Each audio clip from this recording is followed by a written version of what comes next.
ಎಲ್ರಿಗೂ ನಮಸ್ಕಾರ. ನಾನು Soumya. Welcome to my YouTube channel. I hope ಎಲ್ಲರೂ ಚೆನ್ನಾಗಿದ್ದೀರಾ ಅಂತ ಅಂದ್ಕೊಂಡು ಈ ವಿಡಿಯೋನ ಸ್ಟಾರ್ಟ್ ಮಾಡ್ತಾ ಇದ್ದೀನಿ. ವರ್ಷದಲ್ಲಿ ಸ್ಕೂಲ್ ಡೇ ಇರುತ್ತೆ ಅಥವಾ ಸ್ಕೂಲ್ ಟ್ರಿಪ್ ಇರುತ್ತೆ. ಈ ವರ್ಷ ನಮ್ಮ ಸ್ಕೂಲಲ್ಲಿ ಟ್ರಿಪ್ ಇರಲಿಲ್ಲ, ಸ್ಕೂಲ್ ಡೇ ಇತ್ತು. ಸೊ ಹಾಗಾಗಿ ಸ್ಕೂಲ್ ಡೇಗೆ ಒಂದು ತಿಂಗಳು ಮುಂಚೆನೇ ಪ್ರಿಪ್ರೇಷನ್ನು ಜೋರಾಗಿ ನಡೀತಾ ಇತ್ತು. ಡ್ಯಾನ್ಸ್ ಕಲಿಸೋದಕ್ಕೋಸ್ಕರ ಕೊರಿಯೋಗ್ರಾಫರ್ ಬಂದಿದ್ದರು. ಸೊ ಹಾಗಾಗಿ ಡ್ಯಾನ್ಸ್ ಎಲ್ಲ ಮಕ್ಕಳು ತುಂಬ ಖುಷಿಯಾಗಿ ಮಾಡ್ತಾಯಿದ್ರು. ಅವರಿಗೆ ಪಾಠ ಕೇಳೋದಕ್ಕಿಂತ ಹೆಚ್ಚಾಗಿ ಡ್ಯಾನ್ಸ್ ಅಂತ ಅಂದ್ರೇ ತುಂಬ ಇಷ್ಟ. ಆ ಒಂದು ತಿಂಗಳು ಫುಲ್ ಡ್ಯಾನ್ಸಲ್ಲೇ ಇದ್ದರು ಮಕ್ಕಳು. ಕ್ಲಾಸಲ್ಲಿ ಕೂರ್ತಾನೆ ಇರಲಿಲ್ಲ, ಅಷ್ಟು ಪ್ರಾಕ್ಟೀಸು, ಅಷ್ಟು ಎಂಜಾಯ್ಮೆಂಟ್ ಮಾಡಿದರು ಮಕ್ಕಳು ಕೂಡ. ಅದಾದಮೇಲೆ ಸ್ಕೂಲ್ ಫಂಕ್ಷನ್ಗೆ ಮಕ್ಕಳಿಗೆ ಡ್ಯಾನ್ಸ್ಗೆ ಬಟ್ಟೆ ಬೇಕಿತ್ತು. ಸೊ ಹಾಗಾಗಿ ನಾವು ಚಿಕ್ಕಪೇಟೆಯಲ್ಲಿ ಮಕ್ಕಳಿಗೆ ಫುಲ್ ಬಟ್ಟೆ ಪರ್ಚೇಸ್ ಮಾಡಿದ್ದು. ನಮ್ಮ ಬಜೆಟ್ಟಿಗೆ ಕ್ವಾಲಿಟಿ ಬಟ್ಟೆ ಸಿಗಬೇಕಿತ್ತು. ಸೊ ತುಂಬ ಕಷ್ಟ ಅನ್ನಿಸ್ತು ಇದು ಮಾತ್ರ, ಯಾಕೆಂದರೆ ಅಷ್ಟು ಸುತ್ತಾಡಿದ್ವಿ ಶಾಪ್ಸ್ಗಳೆಲ್ಲ. ಫೈನಲಿ ಬಟ್ಟೆ ಅಂತೂ ಸೆಲೆಕ್ಷನ್ ಆಯಿತು. ಸೆಲೆಕ್ಷನ್ ಆಗಿ ಅದನ್ನೆಲ್ಲ ಪ್ಯಾಕ್ ಮಾಡಿಸಿ ಸ್ಕೂಲಿಗೆ ತಂದು ಹಾಕೋ ಅಷ್ಟರಲ್ಲಿ ತುಂಬ ಸಾಕಾಗೋಯಿತು. ಯಾಕೆ ಅಂತ ಅಂದರೆ ಅಷ್ಟು ರಶ್ ಇರ್ತಾಯಿತ್ತು ಚಿಕ್ಕಪೇಟೆ. ನಾವು ಹೋದ ಟೈಮಲ್ಲಿ ವೀಕ್ ಡೇಸಲ್ಲಿ ಹೋಗ್ತಾಯಿದ್ವಿ. ಸೊ ತುಂಬ ರಶ್ ಇರ್ತಾಯಿತ್ತು. ನಮಗಂತೂ ಬಟ್ಟೆಗಳನ್ನ ಹುಡ್ಕೋತಿಗೆ ಸಾಕಾಗೋಗಿದೆ. ಫೈನಲಿ ನಮಗಿಷ್ಟಾದಂಥ ಬಟ್ಟೆಗಳು ನಮ್ಮ ಬಜೆಟ್ಗೆ ಸಿಕ್ತು. ಪೇರೆಂಟ್ಸ್ ಎಲ್ಲ ತುಂಬ ಕನ್ವಿನ್ಸ್ ಆದರು, ಅಂದರೆ ತುಂಬ ಚೆನ್ನಾಗಿದೆ ಬಟ್ಟೆ ಅಂತ. ಅದಾದಮೇಲೆ ಅದನ್ನು ತಂದು ನಾವು ಸ್ಕೂಲ್ಗೆ ಹಾಕಿ ಆಯಿತು. ಅದಾದಮೇಲೆ ಫಂಕ್ಷನ್ ದಿನ ಬೆಳಗ್ಗೆ ಕೂಡ ಕ್ಲಾಸಸ್ ಇತ್ತು. ನಾವು ಕ್ಲಾಸಸ್ ಎಲ್ಲ ಮುಗಿಸ್ಕೊಂಡು ಇವಾಗ ನೋಡಿ ಅರೇಂಜ್ಮೆಂಟ್ ಈ ಥರ ಆಗಿದೆ. ಫುಲ್ ನಮ್ಮ ಸ್ಕೂಲೆಲ್ಲ ಫುಲ್ ಡೆಕೋರೇಷನ್ ಮಾಡ್ತಾಯಿದ್ರು. ತುಂಬ ಚೆನ್ನಾಗಿ ಕಾಣಿಸ್ತಾ ಇತ್ತು. ಇದು ನಮ್ಮ ಸ್ಕೂಲ ಅಂತ ಒಂದುಗಳಿಗೆ ಯೋಚನೆ ಮಾಡೋ ಥರ ಅಷ್ಟು ಚೆನ್ನಾಗಿ ಅರೇಂಜ್ಮೆಂಟ್ ಮಾಡಿದರು. ಅದಾದಮೇಲೆ ಇದು ಇನ್ವಿಟೇಷನ್ ಕಾರ್ಡು ಎಲ್ಲ ಪೇರೆಂಟ್ಸ್ಗಳಿಗೂ ಕೂಡ ಇನ್ವಿಟೇಷನ್ ಕಾರ್ಡ್ ಇತ್ತು. ನಮ್ಮ ಸ್ಕೂಲ್ ನೈಟ್ ನೋಡ್ಬೋದು ವ್ಯೂಸ್. ಬೆಳಗ್ಗೆ ಇದು ಕೊರಿಯೋಗ್ರಾಫರಿಂದ ಡ್ಯಾನ್ಸಿಗೆ ಬೇಕಾದಂಥ ಎಲ್ಲ ಮೆಟೀರಿಯಲ್ನ ಇಟ್ಬಿಟ್ಟು ಪೂಜೆ ಮಾಡಿದ್ರು. ತುಂಬ ಶ್ರಮ ಪಟ್ಟಿದ್ದಾರೆ ಕೊರಿಯೋಗ್ರಾಫ್ ಟೀಮು. ಆ್ಯಂಡ್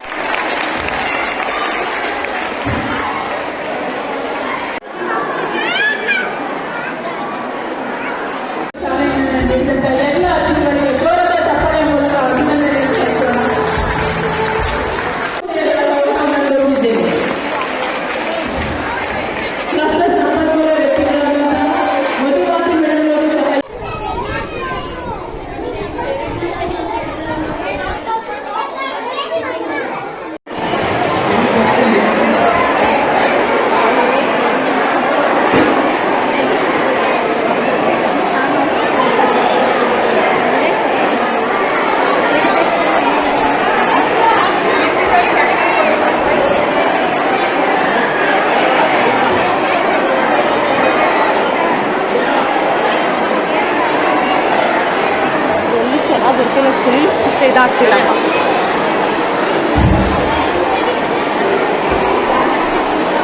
ಈ ಪ್ರೋಗ್ರಾಮ್ಗೆ ಮುಖ್ಯ ಅತಿಥಿಯಾಗಿ ಶ್ರೀಯುತ MLA ಸಾಹೇಬರು ಗೋಪಾಲಯ್ಯ ಸರ್ ದಂಪತಿ ಸಮೇತ ಬಂದು ಪ್ರೋಗ್ರಾಮ್ನ ನಡೆಸ್ಕೊಟ್ರು. ತುಂಬ ಖುಷಿಯಾಯಿತು ನೋಡೋದಕ್ಕೆ. ಮಕ್ಕಳು ಕೂಡ ನಾವು ತಂದಂಥ ಡ್ರೆಸ್ ಹಾಕ್ಕೊಂಡು ತುಂಬ ಎಂಜಾಯ್ ಮಾಡ್ಕೊಂಡು ಡ್ಯಾನ್ಸ್ ಮಾಡಿದರು.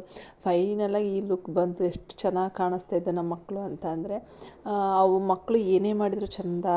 ಅವರು ಹೀಗೆ ಸ್ಟೆಪ್ ಮಾಡಬೇಕು, ಹಾಗೆ ಮಾಡಬೇಕು ಅಂತೇನಿಲ್ಲ. ಆ ಮಕ್ಕಳು ಸ್ಟೇಜಿಗೆ ಬಂದ್ರೇ ಒಂದು ಚೆಂದ. ಸೊ ಹಾಗಾಗಿ ಎಲ್ಲ ಮಕ್ಕಳು ಕೂಡ ಅವರ ಡ್ಯಾನ್ಸ್ ಅಂತೂ ತುಂಬ ಚೆನ್ನಾಗಿ ಮಾಡಿದರು. ಆಡಿಯನ್ಸ್ ನೋಡಬೇಕಿತ್ತು. ನಮ್ಮದು ಆಡಿಟೋರಿಯಂ ಫುಲ್ ಫಿಲ್ ಆಗಿಬಿಟ್ಟು ಸ್ಟ್ಯಾಂಡಿಂಗಲ್ಲಿ ನಿಂತಿದ್ರು, ಔಟ್ಸೈಡ್ ಇದ್ದರು. ಸೊ ಜನಗಳು ಕೂಡ ಅಷ್ಟೇ ಸಪೋರ್ಟ್ ಮಾಡಿದರು, ಪೇರೆಂಟ್ಸು ಕೂಡ.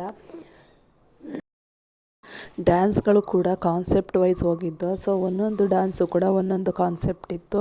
ತುಂಬ ಚೆನ್ನಾಗಿದ್ದ ಕಾನ್ಸೆಪ್ಟು. ಮಕ್ಕಳು ಕೂಡ ಇನ್ನು ಮಕ್ಕಳೆಲ್ಲ ಡ್ಯಾನ್ಸ್ ಮಾಡಿದ ಮೇಲೆ ಟೀಚರ್ಸು ಕೂಡ ಡ್ಯಾನ್ಸ್ ಮಾಡಲೇಬೇಕಲ್ವ. ಸೊ ಟೀಚರ್ಸ್ದು ಕೂಡ ಡ್ಯಾನ್ಸ್ ಇತ್ತು. ಅವರು ಕೂಡ ಇಷ್ಟು ಬ್ಯುಸಿ ಶೆಡ್ಯೂಲಲ್ಲೂ ಕೂಡ ಟೈಮ್ ಮಾಡಿಕೊಂಡು ಟೀಚರ್ಸ್ ಕೂಡ ನಾವು ಕೂಡ ಪ್ರಾಕ್ಟೀಸ್ ಮಾಡಿ, ಆಫ್ಟರ್ ಸ್ಕೂಲ್ ಅವರ್ಸು ಪ್ರಾಕ್ಟೀಸ್ ಮಾಡಿ ಆ 1 ಮಂತ್ ಅಂತೂ ತುಂಬ ಎಫರ್ಟ್ ಹಾಕಿದ್ದಾರೆ ಎಲ್ಲ ಟೀಚರ್ಸು. ಪಾಪ ಎಲ್ಲರೂ ಕೂಡ ಚೆನ್ನಾಗಿ ಡ್ಯಾನ್ಸ್ ಮಾಡಿದರು. ಪೇರೆಂಟ್ಸು ಕೂಡ ಅಷ್ಟು ಸಪೋರ್ಟು, ಅಷ್ಟು ಕ್ಲಾಪ್ಸ್ ಮಾಡಿದರು ಈ ಟೀಚರ್ಸ್ ಡ್ಯಾನ್ಸ್ಗೆ.